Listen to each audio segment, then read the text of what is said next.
우리 콜롬비아 대통령 국빈 방안에 대한 그 얘기들을 좀 해보겠습니다. 사실 이거 별로 하고 싶은 마음이 없었는데 많은 분들이 자꾸 물어봐. 이 사람 왜 왔냐고. 이게 국빈이니까 정상끼리 만나서 비즈니스 하러 왔겠죠. 그래도 아니래. 뭔가 있다. 안에 뭐가 있을 것 같다는 거야. 아니 근데 뭐냐면 이게 그냥 기존 언론에서 잘 안 나와요. 심지어 오늘 아침 방송에서도 시사 방송에서도 아예 콜롬비아 대통령이 왔는지도 얘기를 안 해. 그러니까. 네. 그러니까 뭔가 좀 비밀스러운 게 있지 않느냐. 홍 작가가 그걸 토해내라. 그렇죠. 뭐 이런 식으로 지금 저한테 요구가 좀 들어와 있습니다. 네. 그럼 관련해서 정말 그런 게 있는지 한번 얘기를 해봅시다. 근데 내용이 너무 많아 또. 여기는 한 전문을 보니까 한 40개 정도가 있더라고요. 같이 합의를 하는 게. 너무 많아가지고 모든 사업을 우리나라랑 같이 한다는 거예요, 결국에. 그렇죠. 네. 수소부터 시작해서 뭐 백신 일단 팩트 정리되어 있는 것부터 한번 좀 그 기사 나온 대로만 먼저 읽어봐 주세요. 네. 어떤 내용이 연합뉴스. 있는지. 네. 문 대통령은 두케 대통령의 혁신 협력 제안을 환영한다며 콜롬비아 정부가 국책 사업으로 추진하는 디지털 친환경 사업에 세계 최고의 기술력을 가진 한국 기업이 참여할 수 있도록 지원해달라고 당부했다. 두케 대통령도 과거 미주개발은행 근무 시절부터 한국의 ICT 창의성 기반 4차 산업혁명 대응 정책에 관심을 가졌다. 한국의 과학기술 분야의 성공 경험을 알고 싶다며 한국 기업의 우수한 기술력을 잘 알고 있다. 청정에너지, 에너지 저장, 전기차, 아마존 지역 보존 등 녹색 산업에서 협력을 원한다고 했다. 그러면서 콜롬비아가 작년 9월 시작한 콜롬비아 미래를 위한 약속 정책은 한국판 뉴딜에서 영감을 얻었다며 양국의 협력은 시너지를 낼 수 있다. 혁신 파트너십 구축을 희망한다고 밝혔다. 그러니까 우리가 잘하는 거 에너지, 청정에너지, 에너지 저장, 전기차 잘하는 걸 다 알고 다 해줘 이거잖아 지금. 근데 이제 늘 그렇지만 이 정치의 이면, 외교의 이면에는 우리가 알 수 없는 내부적인 요소들이 분명히 존재합니다. 그렇죠. 그래서 이 콜롬비아하고 우리나라의 관계에서도 또 이번 방안에서도 의심해 볼 만한 3가지 정황 정도가 있기는 있습니다. 3가지나 있어요? 3가지나 있습니다. 자, 먼저 그 단가 지금 우리 뉴스에서 나온 거는 이게 단가? 아니 뭐 이것도 있고 보면 콜롬비아의 에이펙 회원 가입 지지를 우리가 환영을 하고 그다음에 두케 대통령은 한국의 태평양 동맹 준회원 가입 협상에 조속한 개시를 지지한다. 이 태평양 동맹이 뭐냐면 멕시코, 칠레, 페루, 콜롬비아 이 4개 이 4개국 간 결성한 지역 연합인데요. 올해 의장국이 콜롬비아랍니다. 그래가지고 송작가 TV몰 일단 들어가시면은 이 선글라스 가격이 나와 있어요. 49,900원에 판매가 되고 있는데 128,000원짜리를 저희가 지금 싸게 팔고 있는 거거든요. 어디 가서 소문나면 안 되는 가격인 거고요. 네. 모델분이 직접 착용을 한 나비드라는 선글라스 제품이고요. 저는 얼굴에 단점이 많은 사람이잖아요. 특히 얼굴형 동그랗습니다. 게다가 광대 겁나 튀어나와 있어요. 어제 제가 이 선글라스 보면서 딱 그 생각했어요. 이거는 되게 괜찮다. 일단 가벼워요. 되게 가볍고 딱 꼈을 때 여러분 어때요? 저는 이 선글라스 사실 되게 마음에 들거든요. 요건 어때요? 요거 되게 발랄하고 약간 럭셔리해 보이고 저 예전에 몸 모를 때 선글라스라는 걸 모를 때 길거리 가다가 자판에서 10,000원짜리 샀어요. 눈이 너무 피곤해요. 선글라스는 외적으로 디자인도 예뻐야 되지만 무엇보다 사실 중요한 거는 이 안경 알이에요. 이걸 끼고 있을 때 피곤해지면 안 되는데 요거는 그런 저급한 선글라스가 결코 아니라는 거. 지금 저희 송작가 TV 몰에서만 갑자기 반짝 세일을 하는 거기 때문에 요거 한정판입니다. 한정판이어서 요거 다 수량 다 떨어지면은 이제 솔드아웃 되는 거예요.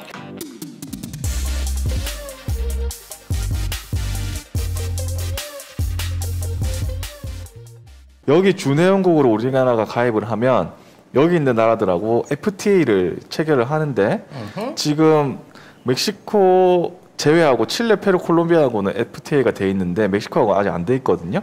그래서 이거 가입을 하면 멕시코하고도 FTA 개선 효과 이게 된다.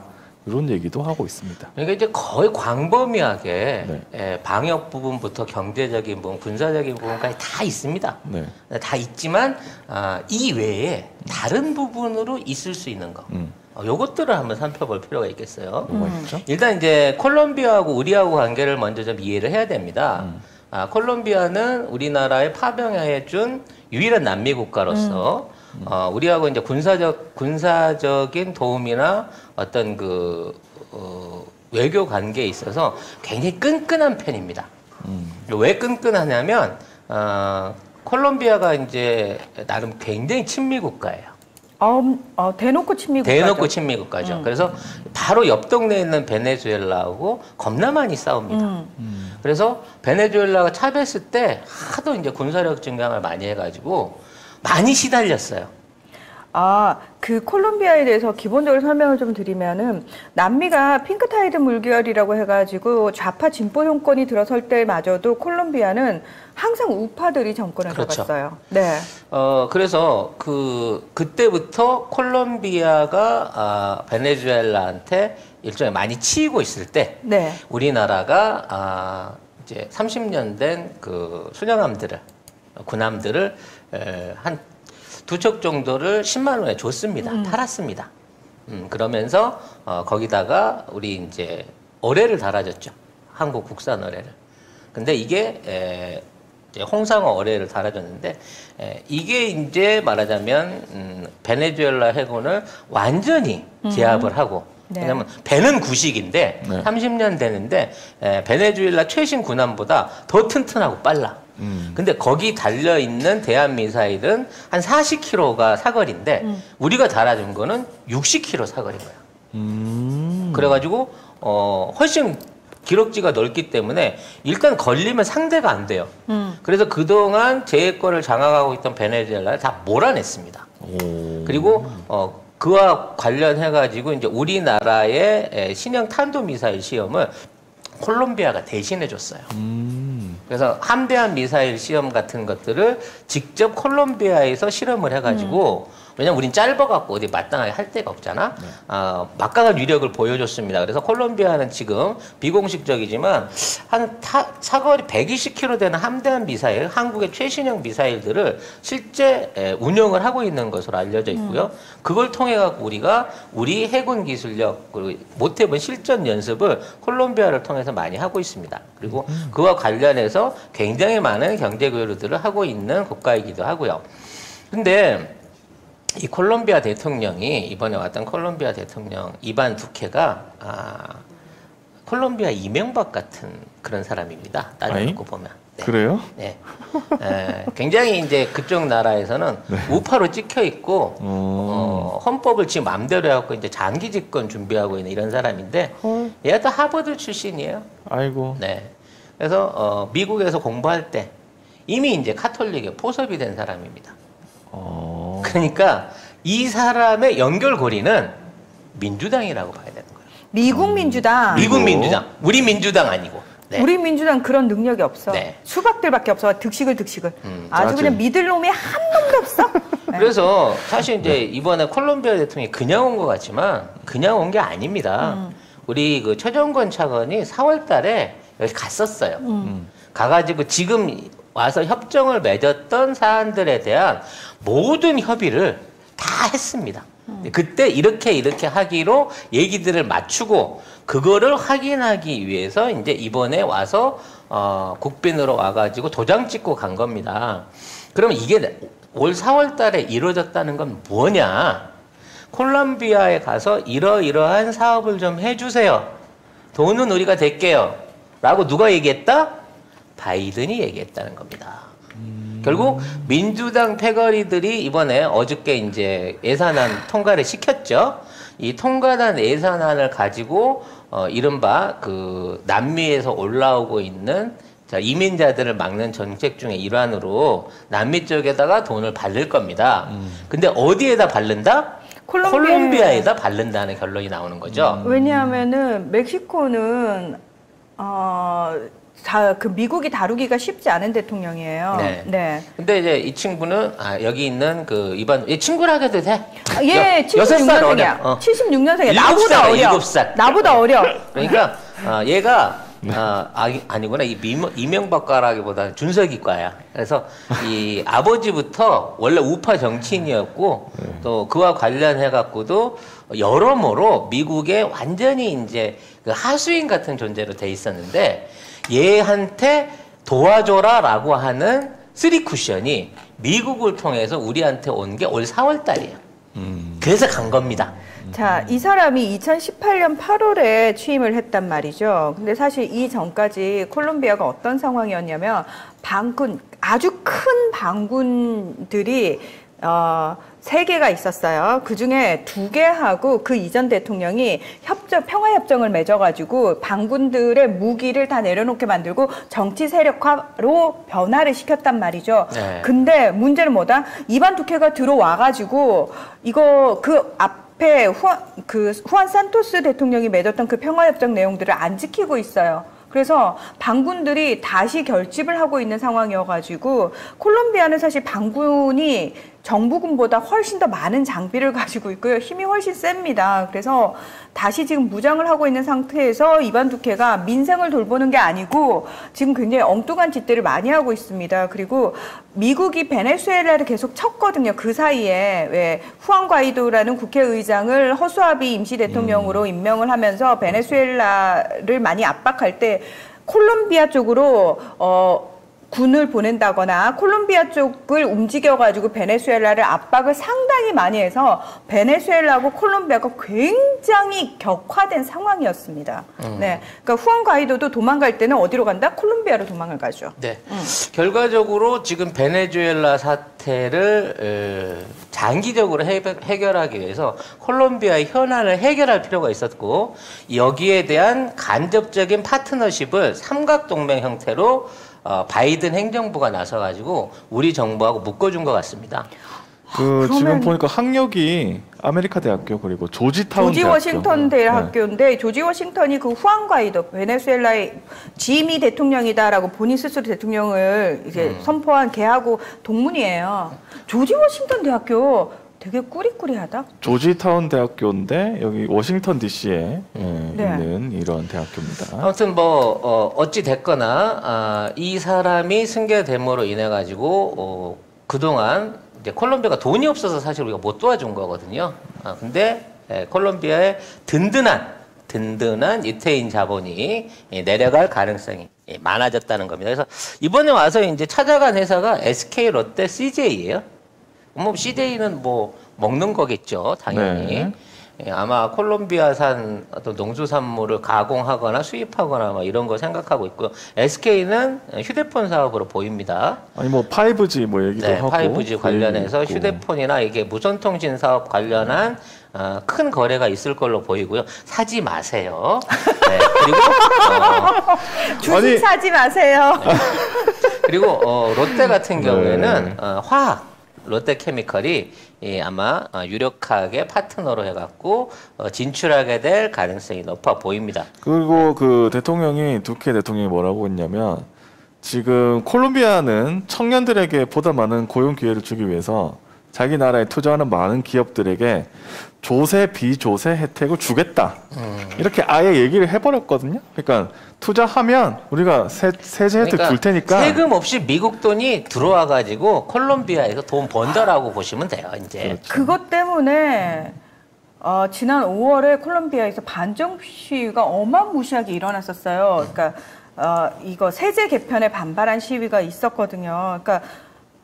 그러니까 친기업, 고소득자 위주의 세제 개혁을 한 거예요. 그러니까 서민들한테 세금을 더 걷겠다라고 얘기를 해가지고 서민들이 가뜩이나 먹고 살기 힘들어 죽겠는데 라는 식으로. 네. 그리고 이제 외교적인 면에서 이제 또 하나를 설명을 드릴게. 아까 이제 우리가 태평양 콜롬비아가 주재하는 태평양 연합? 잠깐만요. 이름이 정확하게 뭐지? 태평양 연합 그룹 안에 들어가게 돼요. 이게 들어가게 되면 콜롬비아가 태평양 동맹? 태평양 동맹에 들어가게 됩니다. 이게 이제 무역적으로 태평양 동맹에 소속된 국가들하고 FTA 열리는 그것도 있지만 오히려 더 큰 거는 그 안에 있는 이제 일종의 군사적 동맹이 가능해지는 거거든요. 그래서 우리 국산 무기들 특히 걔네들이 간절히 원하고 있는 게 베네수엘라나 아르헨티나 같은 국가들을 제압해 버릴 수 있는 강력한 해상 무기들이야. 그러니까 네. 앞으로 군함이나 뭐 구축함이나 우리 어뢰라든지 이런 뭐 잠수함까지도 뭐 이런 류의 구매 계약들이 더 늘어나게 될 거고 방산 산업 부분에서도 상당한 영향력을 미칠 걸로 보입니다. 여기까지 이제 산업적인 부분이에요. 나쁠 건 없지. 미국 돈이면 어때? 우리가 돈 버는 건데. 네. 근데 중요한 건 이제 외교적인 면에서 뭘 할 거냐는 거죠. 하나는 콜롬비아를 끌어들여 가지고 일본에 대한 오염수, 그러니까 방사능 오염수 방류에 대한 방지 관련한 일종의 이제 남미 카르텔 여론들을 형성하는데 콜롬비아가 도움을 주기로 했습니다. 아니 이 일본 미친놈들이 괜찮아, 네. 괜찮아. 노딱 따위를 두려워하지 마. 일본 정부가 살짝 정신이 어떻게 됐는지 오염수를 해저터널 1km를 이렇게 뚫어가지고, 그러니까 근해에 뿌리면 어업인들이 막 난리치니까 야 1km 정도 떨어진 거는 괜찮지 않니? 아니 근데 바다인데 해변에서 1km 나가면 뭐 한 100km 나갔다 그러면 내가 말 안 하겠는데. 해변가에서 1km 나가서 뿌리면 안전할 거야 라는 이런 말도 안 되는 음식이 어디가 있어. 그러니까 그 말도 안 되는 짓거리를 하는 거예요. 이걸 말이라고 이것도 머릿속에는 진짜 뭐가 들어있는지. 그래서 요 부분에 대한 이게 태평양 연안 국가니까 걷다 뿌리면 해류 타고 한 7, 8년 되면 콜롬비아 앞에까지도 갈 수 있습니다. 그렇죠. 그렇기 때문에 뭐 이런 부분을 이제 국제사회에서 적극적으로 한다는 게 있고요. 또 하나는 비핵화에 관한 협력 논의가 있습니다. 근데 콜롬비아하고 비핵화하고 어떻게 연결이 되나요? 사실은 이제 콜롬비아가 자국 내에는 북한 사람이 하나도 없다라고 얘기를 합니다. 88년도에 우리 뒤통수를 치고 갑자기 콜롬비아랑 수교를 해갖고 우리나라를 깜짝 놀라게 한 경력이 있는데 그 이후로 북한이 워낙 이게 없다 보니까 좀 팽당한 느낌이 있어요. 그래서 중요한 거는 이제 대사관이나 영사관이 북한 대사관이나 영사관이 콜롬비아 내에 없습니다. 그러면 북한 콜롬비아 영사관은 어디에 있을까요? 쿠바요. 아니요. 그럼요. 중국에 있습니다. 중남미는 쿠바 쪽에서 관리하는 거 아닌가? 아니에요. 그래서 콜롬비아 중국 대사관이 그러니까 주중 콜롬비아 대사관이죠. 주중 콜롬비아 대사관. 주중 콜롬비아 대사관이 주 북한 말하자면 대사관 역할을 같이 하고 있습니다. 그러니까 콜롬비아에 북한 대사관이 그렇죠. 없으니까 네. 그거를 중국 대사에서 같이 하고 있습니다. 하고 있다. 그래서 요게 중국이랑 북한이랑 우리랑 혹시 이제 모종의 회담을 한다고 했을 때 아주 좋은 깜쪽 같은 회담 장소입니다. 그러네요. 네, 그래서 거기에서 모종의 삼국 거래가 현재 이루어지고 있는 것으로 관측이 되고 있습니다. 이건 나만 아는 사실인 거죠. 어디서 들으셨어요? 중국에서 연락 왔구만. 그래서 중국이 이제 지금 너무 급작스럽게 다가가고 있는 데 대해서 뭔가 조금 불만을 가지고 있는데 이거를 우리가 직접 만나면 눈치 보이잖아요. 네, 그러니까 콜롬비아 대사관 가는 것처럼 해가지고 거기에서 북한 사람을 자연스럽게 만날 수 있는 그런 연결고리를 또 하나 갖고 있는 게 그렇게까지? 콜롬비아하고의 우리 관계입니다. 아니 실제 비핵화 관련한 지원을 요청을 했어요. 근데 대사관도 없는 콜롬비아에 뭔 비핵화 지원했겠어? 결과적으로는 이 중국에 있는 콜롬비아 주중 대사관이 북한하고의 일종의 연결 통로, 이게 전엔 베트남에서 주로 했거든요. 근데 베트남이 지금 못 들어가잖아. 못 들어가다 보니까 지금 그 베트남에서 하던 회의 장소가 없어진 거야. 그래서 아마 이제 중국 콜롬비아 대사관에서 우리뿐만 아니라 미국 관련된 그 사람들이나 이런 사람들이 북한하고 직접적인 회담을 하는 장소로 활용되고 있을 것이다. 그러고 있다라는 추측이 가능한 겁니다. 댓글에 아니 콜롬비아가 그렇게 반군 세력도 많고 하는데 사업을 해도 되나요? 라고 하는데 만약에 그 반군 세력이 우리나라 기업이라든지 이제 일단 유태인 자본 조인해서 들어간 돈을 건드리게 되면 미군이 들어올 겁니다. 그렇죠. 미군이 들어올 수 있죠. 미군이 들어올 겁니다. 그러니까 아마 그런 사태는 안 열릴 것으로 보이는데 방금도 그 정도 눈치는 있어요. 건드릴 때 못 건드릴 때를 정확하게. 예. 근데 이제 문제는 이제 요거가 제일 핵심인 건데요. 콜롬비아와 베네수엘라 간의 무력 충돌이 임박했다라고 하는 시그널이 나오고 있는 겁니다. 그러니까 어찌 됐거나 그냥 맨몸으로 오진 않을 거예요, 유태 자본들이.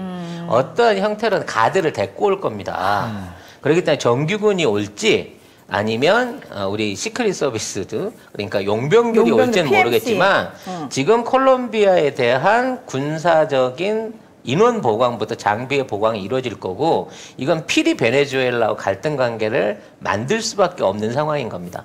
요 위험 부담률은 오히려 더 높아진 부분이 있다는 거죠. 그러네요. 근데 베네수엘라 건드리게 되면은 그쪽이 너무 불안해지는데. 그러니까 그거가 이제 일종의 혹이라고 볼 수 있는 거예요. 왜냐하면 지금 있는 상황에서 트럼프 시절에 지금 그 수반이 둘이 있는 거잖아. 네. 서로 지가 대통령이라고 싸우고 있는데 개입을 안 했단 말이야. 근데 민주당은 너무 개입하고 싶어요, 지금. 그래서 콜롬비아하고 지금 이반 두케를 부추기는 것 같다라는 느낌이 있다는 거죠. 그 증거가 뭐냐면 현재 미국의 국무장관이 이 안토니오 블링컨입니다. 이건 알고 계시죠? 네, 이 안토니오 블링컨이라는 사람은 유명한 게 저기 대만을 중국 부채하고 퉁쳐가지고 팔아먹자라고 하는 획기적인 기획을 구상을 했었고 만약 힐러리가 당선됐으면 그게 거의 다 될 뻔한 상황을 만들었던 사람인데 자 문제는 이제 이 사람이 대놓고 이런 그 모사꾼이에요. 국제 정치를 정통으로 해나가지 않고 굉장히 뒷구멍으로 많이 건드리는 사람입니다. 그렇기 때문에 이런 친구들이 나서게 되면 10중 8구 전쟁이 납니다. 지구 어디서든지. 근데 그러한 조짐들이 콜롬비아에서 있을 수 있다는 우려를 가져야 된다는 거예요. 이게 이제 국무장관인데 국무차관으로 있는 사람이 빅토리아 놀란스고 그 다음에 3위 그룹에 있는 사람이 서멘사 파워라고 하는 여성입니다. 두 분이 다. 차관과 차관보가 다 여성이에요. 근데 이 사람들이 중요한 게 아니야. 원래 오바마 때 사람들이긴 하지만 이 사람들의 남편이 진국인 거예요. 지금 국무부 차관인 빅토리아 놀란스의 남편은 로버트 케이컨이라고 하는데 이 사람이 전쟁광입니다. 그래서 중동에서 일어났던 각종 미군의 어떤 그 파병과 전쟁들 그 안에서 일어났던 뭐 IS를 비롯한 뭐 아프간 사태 또는 파키스탄 뭐 이런 사태들 전반에서 직접적인 뒷조정을 했던 사람이에요. 근데 이 사람이 실무적으로는 이걸 안 하고 있는데 부인이 차관으로 가 있는 거야. 그러니까 한 몸인 거지. 감춰져 있는 거죠. 그 다음에 서멘사 파워의 남편은 캐스 센스틴이라고 불리는 사람인데요. 이 사람이 오바마 정부 시절에 일종의 정보의 황제로 불렸어요. 숨어있는 CIA 국장이라 그랬거든요. 그래서 정보 조작을 비롯한 각종 그 미디어에다가 가짜 정보 흘리고 그러니까 직접 한 건 아니지만 무슨 대량 살상 무기 있다 이런 걸로 해가지고 또는 영국군이 참수를 당했다 이런 식의 이제 미디어 언론 플레이를 해가지고 이 IS 전쟁을 확대시킨 공로가 혁혁한 사람이거든요. 이 사람이 전부 다 연결이 돼 있는 거고 얘네들이 지금 아까 말씀드린 이반 두케한테 일종의 모종의 사인을 낸 것 같다라고 하는 시그널이 있어요. 그렇기 때문에 이제 콜롬비아를 통해 가지고 베네수엘라 지금 과도 정권을 흔들면서 내부적인 그 내부 소요, 내란, 그 다음에 쿠데타 아니면 군사적 움직임들을 조정하면서 남미에 한번 트럼프 때 조용했던 남미에 한번 광풍이 불어닥칠 수 있다. 근데 현재로서 베네수엘라는 힘이 없어요. 왜? 베네수엘라의 최고의 우방국이 중국이었거든. 중국이 이 수십억 달러 이상의 차관을 대주면서 그동안 베네수엘라를 봐줬는데 지금 이 힘을 못 쓰게 된 상황인 거예요. 시진핑이 정신이 없어가지고. 그래서 요 시기 때 베네수엘라를 흔들려고 하는 모종의 사건들이 일어날 것이다. 앞으로 3개월 안에 여러분들이 베네수엘라, 콜롬비아와 관련한 갈등 뉴스를 겪게 될 것이다. 라고 송 작가가 오늘 예언을 하도록 하겠습니다. 일단 현재 베네수엘라 상황을 설명을 드리면은 중국 대사였던 펠릭스 플란세시아를 신임 외무장관으로 임명을 했어요. 그리고 지난주부터 그 후안 과이도를 중심으로 하는 야당 측하고 정부가 멕시코에서 협상을 했습니다. 하고 지금 아무래도 마두로 정부가 야당의 요구사항을 어느 정도 수용하는 차원에서 지금 협상이 진행이 되고 있는 것 같아요. 예. 그 와중에 지금 이런 상황이라고 한다면은 지금 콜롬비아에 이런 식으로 이제 군을 이제 보충을 해준다라는 게 베네수엘라에 상당한 압박이 될 수 있는데 아마 일단 베네수엘라 내부에서 아까 얘기한 대로 정보 공작이나 쿠데타 공작 같은 그 행위를 통해 가지고 소요 사태가 일어나고 여기에 개입하는 형태로 들어가게 될 겁니다. 근데 소요 사태는 예전에 초창기 후안 과이도 있었을 때 그거 하다가 다 발각이 됐기 때문에 제가 봤을 때는 어떤 식으로든 마두로 정부가 그런 식의 소요 사태나 내전 형식이나 미군이 들어올 수 있는 빌미를 주지 않기 위해서 최대한 막을 거라는 게 제 예상입니다. 네. 저는. 예. 자, 국제뉴스 플렉스 같아 오늘. 그러네요. 그러네. 네.